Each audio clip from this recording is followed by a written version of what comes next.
Welcome back to Notch EV. Here I am in the morning. We've got the Gravity, and I just camped in it last night.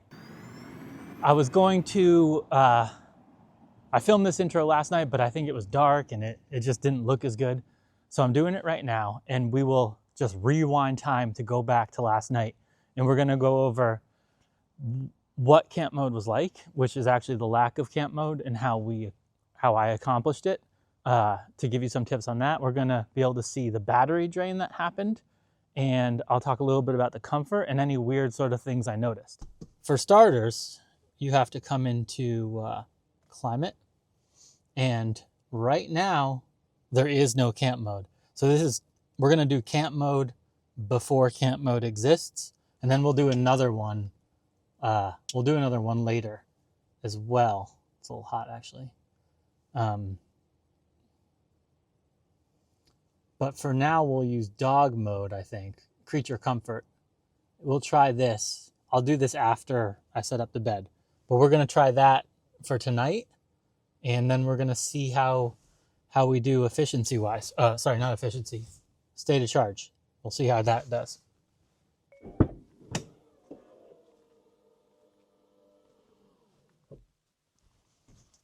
Okay. Where are those things? We're going to drop these seats. Boom. Moving the front seats forward and then flops that down. Wow, those really hit down hard. Okay. So I know it's dark, which is not great for the video. There's a ton of space in here. Biggest problem right now is there's a big hole. So I'm going to see how that is. I might put something over this for tonight, because I have a feeling my foam mattress is not gonna work without having a little sort of support in there. Here's my quick solution. This is just a folding table. Step 2. Okay, that's the setup. It's crazy. It feels so big. Really, really pretty awesome. And this is a real quick one, you know. It took me like a second. This is the two different mattresses, and then this table underneath it to cover that gap. And I think for now, this is going to work really well. From 11 p.m. till tomorrow morning. It's roomy up front. If I just wanted to have that bed back there while I was driving, not even a problem. I got a 100-liter Patagonia duffel there. I also have a 100-liter Patagonia duffel in the frunk. So it's just insane. And that space back there is completely open. So now we've dropped down 35% since we've been messing around. So let's record that number. If we want, we could say 36, because why not? Because we were doing stuff around. So let's say 36 is our number starting, 36%. We're going to go into camp mode. Into dog mode, because that's our option right now. Turns off automatically when your range reaches 10 miles. That's actually a really long time. That's way longer than Tesla, I think, right? Oh, okay, guys, I'm discovering this as we go. Keep mode maintains current settings after you exit the vehicle, turns off when battery is low. Maybe we'll use that instead. If any of these sort of fail or turn off in the night, and I notice, I'll turn them back on, because I want to, try to get a realistic idea of how much energy it's going to use. But as you know, this is not camp mode yet. I will see you guys in the morning. We're going to do keep mode. And the key here is it maintains current settings after you exit the vehicle.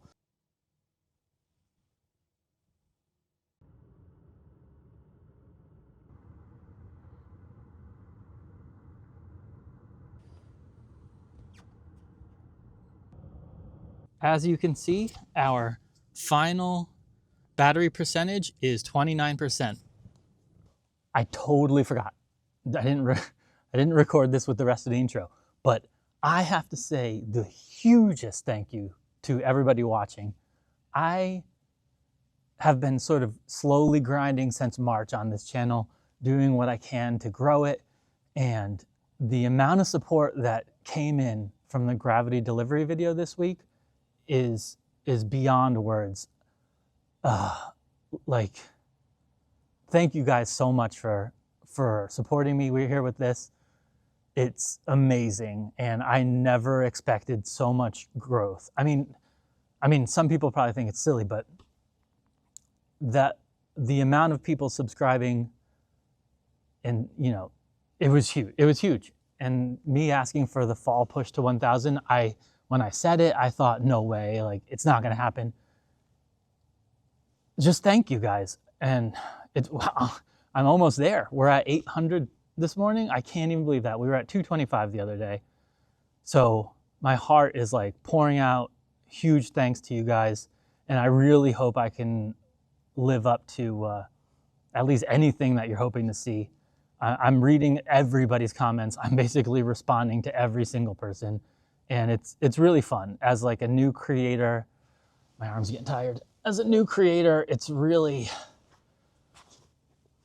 kind of a special feeling. And I don't really know what to say. It's very cool, and I appreciate it. So let me cut back and continue with the video. That means overnight,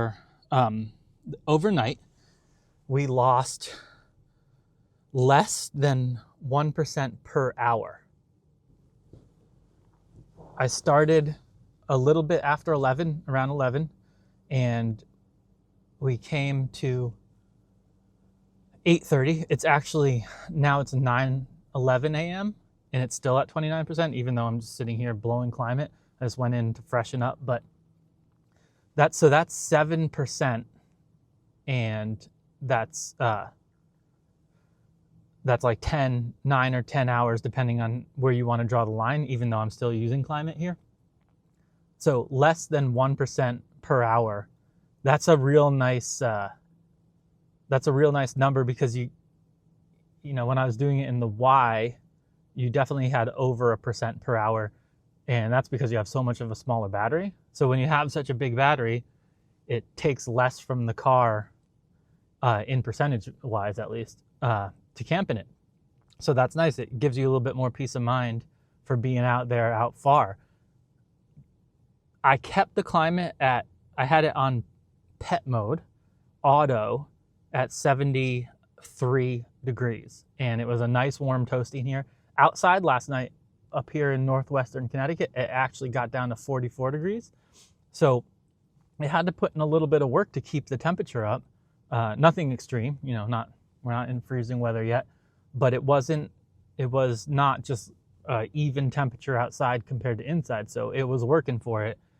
And I bet you in, you know, warmer, if it was around 70, it probably would have worked less to keep me warm, and we would have had higher battery. But I'm pretty happy with that setting, and I bet you it could be optimized even more. The thing that I'm gonna note is last night in the dark, you saw me come into climate, and we were trying to figure out together basically how to do dog mode, knowing that there is no dog mode.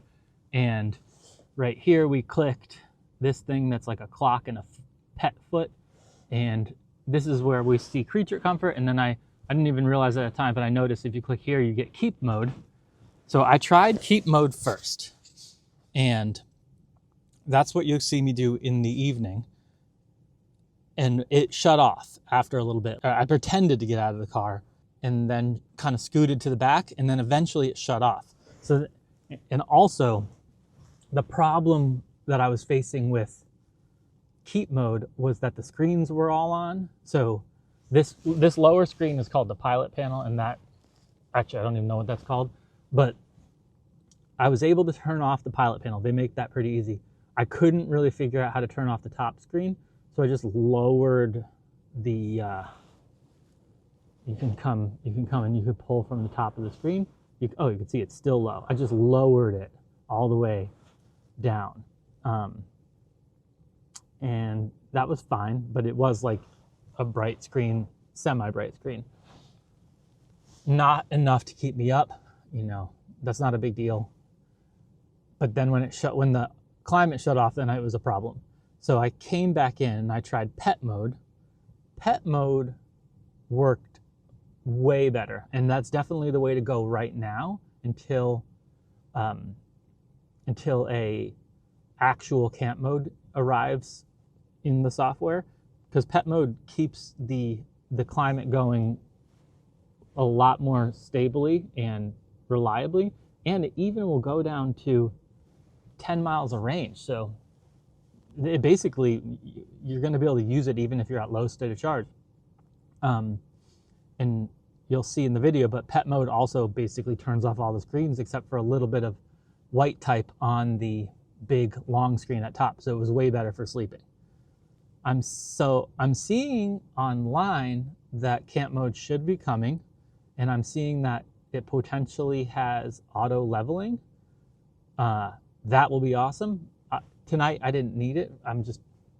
This is not very adventurous. This is not Rivian. I'm just literally in the parking lot of my mom's house. But I wanted to camp in this. I wanted to get a video up and get some stats for how much drainage would happen on the battery. So that's kind of silly, but it really worked well. Let me show you the back. What I ended up doing here is, from last night, I ended up pulling in a comforter just because it made it more comfortable. But you can see at the end of my bed, I still have like 7-8 inches here. So lying down at 6'1" in this, I can't even touch the tailgate. And on top of that, just automatically when you drop these seats, the placement that it put the two front seats, because if the front seats are far back, it will automatically move them to the right position for this to be able to fall flat. And as you notice, the seat actually comes down and down, out and down, so that this could drop even flatter, making this really a nice big flat space. And then with this is like I show you, this I believe is a full size mattress cover. And I still have a ton of room here to keep some water and stuff, extra supplies. It was a really nice camping experience in here. I mean, the glass roof, everything about this was great. And while lying here, I could reach up to the ceiling and basically have my whole arm length. I just have to make a fist and then I can't touch. I think this is a great experience. It's way more roomy than Model Y, and it just makes it feel more comfortable rather than claustrophobic. So I was very happy in here last night. No complaints at all. One thing to be aware of is this sort of pit channel that's in here currently, and that's where using this table was really helpful to easily just put a base across. I'm going to look for something where I can have just something only to cover that and won't need to do a whole lengthwise. So the final thoughts here are, we used 0.78% battery per hour for camping last night with a low of 44 degrees, keeping the cabin at 73 degrees. There is no camp mode yet, but it is coming. When you want to choose between keep mode or creature comfort mode, creature comfort works better for camping is my general consensus right now. It's better for light pollution. You don't need to worry about the screens being on. It feels darker, and that's better. The only sort of weird caveat is once you turn it on, I had to open my front door, and then I had to crawl over the middle console to my back bed. And then from the back, I needed to pull the door shut. And then that worked for creature comfort, and it stayed on flawlessly, which keep mode did not stay on flawlessly, doing the same thing. So you can currently camp in the Gravity, and when camp mode comes out and if they do auto leveling and all that stuff, it's just going to be so much more awesome. The space inside is great for camping. It feels good.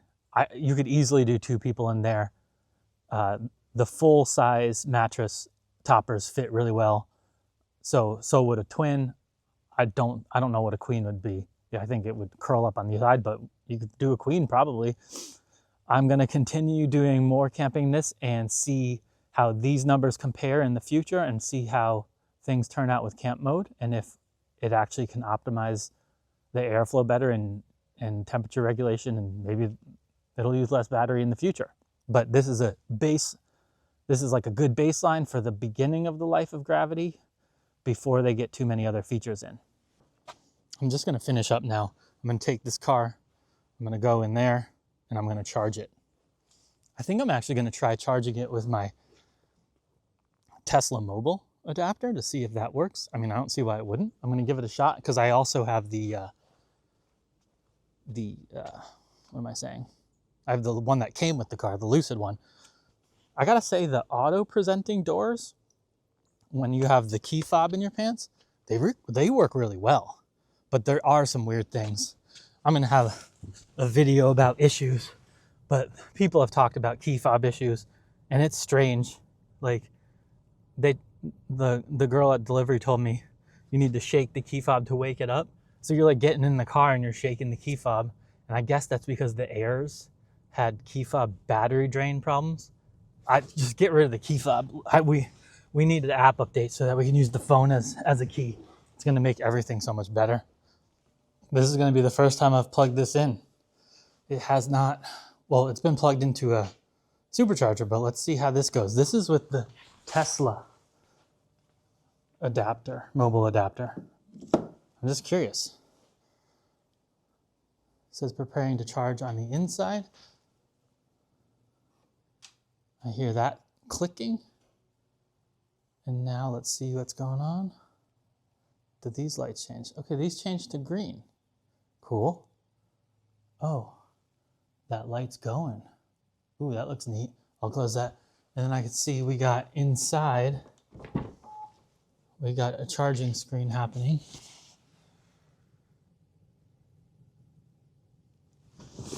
Okay. I have, oh, here. All this is all new UI for me. I haven't seen this. Okay, so I have it set to 60. Can I drag it? Oh, nice. I can just drag it right here. That's very good. I don't have to go into some sub menu. Okay, love it. So I'm driving like 400 miles an hour. Let's put that 100. See how 14 hours. I won't get the full. That's fine. Let's let this ride tonight. I did just, when I pulled from outside to inside, I just saw a weird message that said rear steering unavailable, contact service. That's not great. I'm hoping maybe it was just from me sitting around out there, and hopefully the car cycles on and off, and then maybe it's cleared. We'll see. I'll keep you updated on that. Actually, a little service sort of update here at the end. I logged the things that I logged with Lucid about delivery day were the back tailgate. You might have saw in the delivery video has just a little bit of a lift on the driver's side, and my back seat is a little bit squeaky at higher speeds when there's some uneven pavement. And other than that, everything's been perfect. But then this morning, just that rear steer warning just got me a little nervous. So we will see what happens there. Hopefully that's not a big deal. And I'll keep you updated to that. All right. Thank you for watching, guys. And I'll see you on the next one. Bye.